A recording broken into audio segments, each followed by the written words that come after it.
We hold these truths to be self-evident, that all men are created equal, that they are endowed by their Creator with certain unalienable rights, that among these are life, liberty, and the pursuit of happiness. I'm sure those words ring just as true to you as they do to me, and as they have to millions of Americans since they were penned by Thomas Jefferson in 1776. Or as true to Jefferson himself when he read the words of John Locke penned almost 100 years earlier.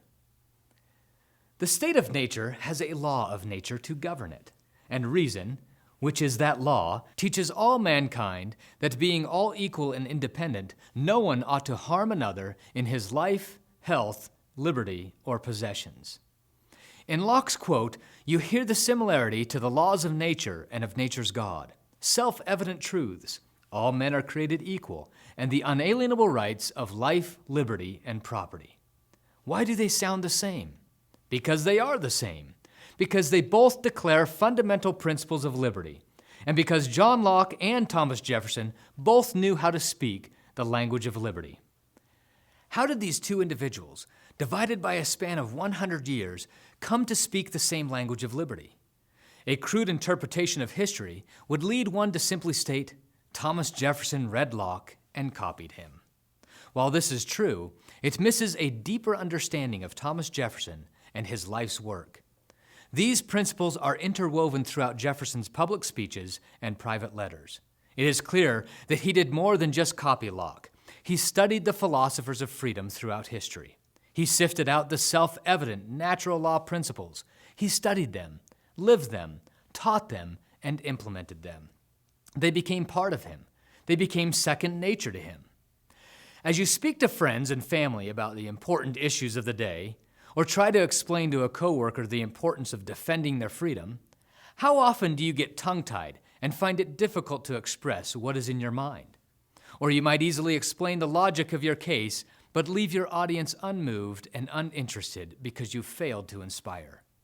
Wouldn't you love to be a Thomas Jefferson and to be able to speak the language of liberty? Well, you can.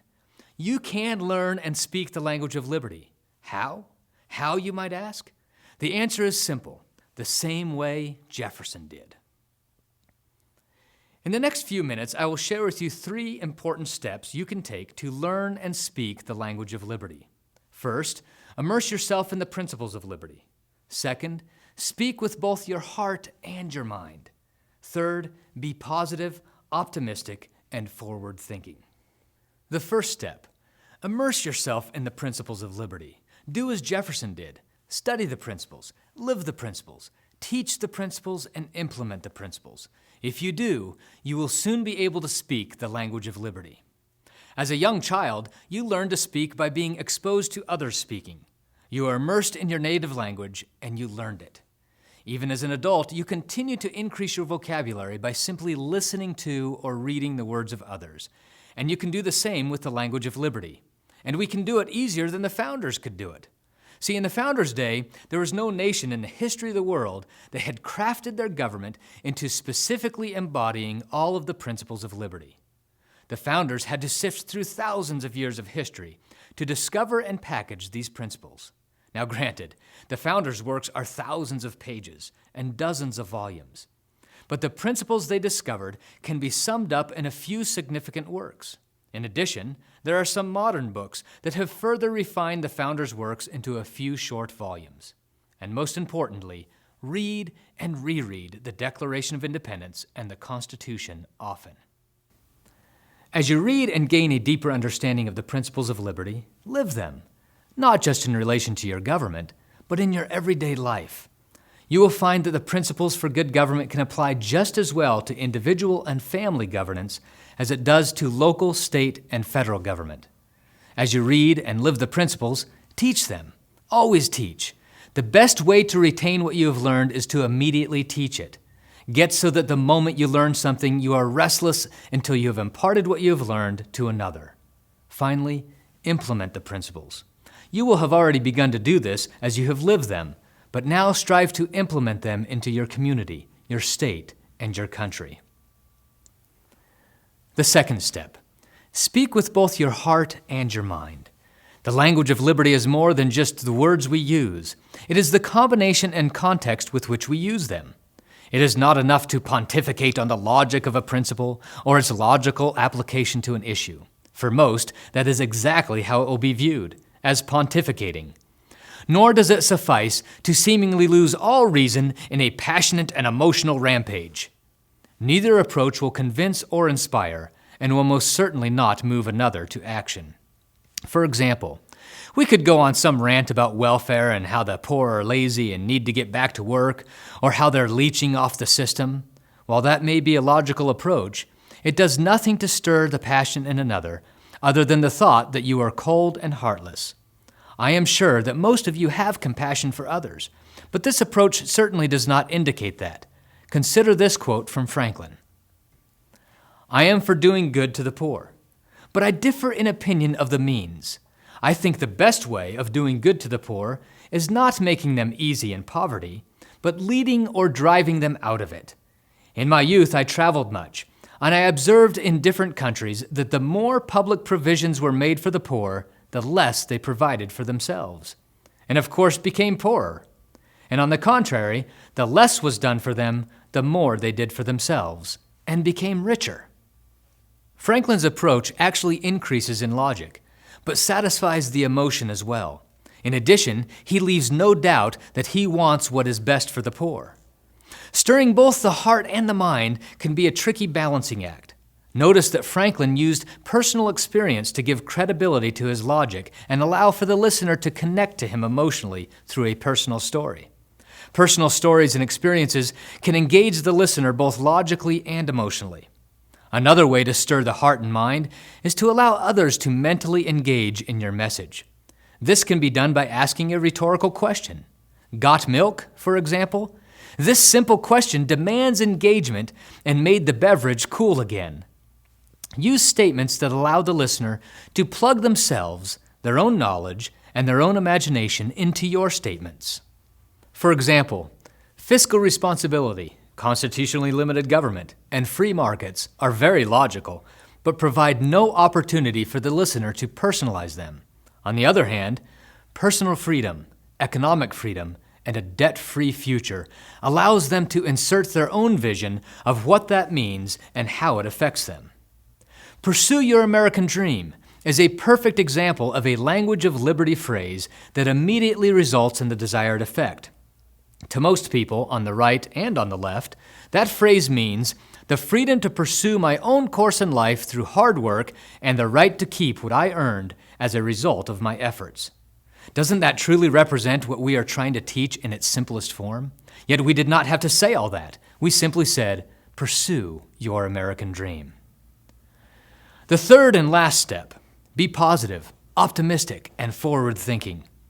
As you study the words of the founders and other philosophers of liberty, you will notice a common thread. 90% of their words are very positive, optimistic, and forward-thinking. Go back and read the list of grievances in the Declaration of Independence. The actions of tyrants should have clouded the entire document. Yet when Jefferson wrote the language of liberty into the first 2 paragraphs and the conclusion, it inspires the reader to believe that there is a bright future, not just for America, but for all mankind. The words of fear, collapse, conspiracy, the end, and others all bring despair and unhappiness. That is not what America is made up of. John Adams said, "Fear is the foundation of most governments, but it is so sordid and brutal a passion, and renders men in whose breasts it predominates so stupid and miserable, that Americans will not be likely to approve any political institution which is founded on it." Instead, he said, "I always consider the settlement of America with reverence and wonder, as the opening of a grand scene in design and providence for the illumination of the ignorant and the emancipation of the slavish part of mankind all over the earth." Now you might be thinking, but the founders had just set up a new free government, and we are facing the downfall of that free government. Their future was bright, ours is not. I remind you, the Declaration was written in one of the most difficult years this country has ever faced. They were in the middle of a war with a country that they had known and loved. They were constantly on the razor's edge of defeat. Yet, what a positive, inspiring, optimistic document the Declaration of Independence is. Our belief in a self-governing, free people, capable of embracing their unalienable rights, is truly a positive opinion of mankind. It is contrary to the dim view that mankind cannot govern themselves, but must be controlled by a government. We are not the anti-believers that our distractors accuse us of. We are not anti-progress or anti-government. Nothing is further from the truth. Therefore, avoid using anti-language. We do not need to say we are anti-socialized medicine. We can simply say we are for healthcare freedom. We believe in freedom, and that freedom has progressed mankind further than any system of control. We are not anti-government, but rather we are the true lovers of government. We love a very well-defined government that operates under specific parameters and adheres to the rule of law, not a government by the whims of men. We believe in the rule of the majority and laws that protect the minority. We do not believe in the doctrine of the divine right of kings, or that an elite class is somehow born with the privilege of governing others without their consent, a doctrine that implies that God made mankind to be oppressed and plundered. We believe all people are equal under the law, regardless of title or bloodline. One reason why the Federalists won the public debate during the ratification conventions of the Constitution was because they were more positive than the Anti-Federalists. In many ways, the Anti-Federalists were correct. Many of their warnings and fears have come true, but they lost because they were the anti-view, while the Federalists were the positive forward thinkers. Now, I know the words forward or progressive may make you cringe, but those words truly express what freedom does. Freedom progresses mankind forward better than any other system. The language of liberty speaks of the future. It speaks of what mankind may become. For instance, the language of liberty does not just secure property, but it pursues happiness. Americans like to move forward. They like to shoot for the stars. We must be mindful of words that will place us in the past. When you or I say we want to restore the Constitution or return to the principles of the founders, we know that we mean the reinstitution of principles that will allow us to be free and continue to move mankind forward. But that is not necessarily how everyday Americans hear it. When they hear restore or go back, they hear the bad with the good. Sure, they hear freedom and liberty, but they also hear slavery and prohibiting women's votes and all the other founder-bashing rhetoric. Do we need to cite the founders to speak the language of liberty? Not necessarily. There is certainly a time and a place where connecting back to our ancestry is necessary. But we do not need to cite the founders when we speak the language of liberty. It is not the founders' language. It is the language of all mankind. Jefferson did not cite Locke in the numerous times he spoke the same language. Consider Madison's statements. Is it not the glory of the people of America that whilst they have paid a decent regard to the opinions of former times, they have not suffered a blind veneration for antiquity, for customs, or for names, to overrule the suggestions of their own good sense, the knowledge of their own situation, and the lessons of their own experience? While we certainly should pay a decent regard to their opinions, we should not suffer a blind veneration to the founders to overrule our own knowledge and experience. Mastering the ability to speak the language of liberty will not be by parroting the words of the founders, but by learning it through our own good sense, knowledge of our own situation, and lessons from our own experiences. Now, don't misunderstand. I love the founders. I feel deeply indebted to their discoveries and their sacrifices. But the language of liberty does not need to be credited to them in every instance to pay them the honor that they deserve. The language of liberty will stand on its own. After all, the language of liberty is self-evident. It is beyond reasonable dispute and therefore needs no additional support. If we are to be effective in spreading the message of freedom, we must learn to speak the language of liberty. You can do this by first immersing yourself in the principles of liberty. Second, speaking with both your heart and with your mind. And third, be positive, optimistic, and forward-thinking. As we speak the language of liberty, we will once again give rise to the light of liberty in the midst of these troubling times. As Jefferson said, "Enlighten the people, and tyranny and oppression will vanish like evil spirits at the dawn of day. Our forebears understood the promise of liberty. They lived and they died for it. It is their voices that cry from the dust for us to embrace our duty and carry on their great work.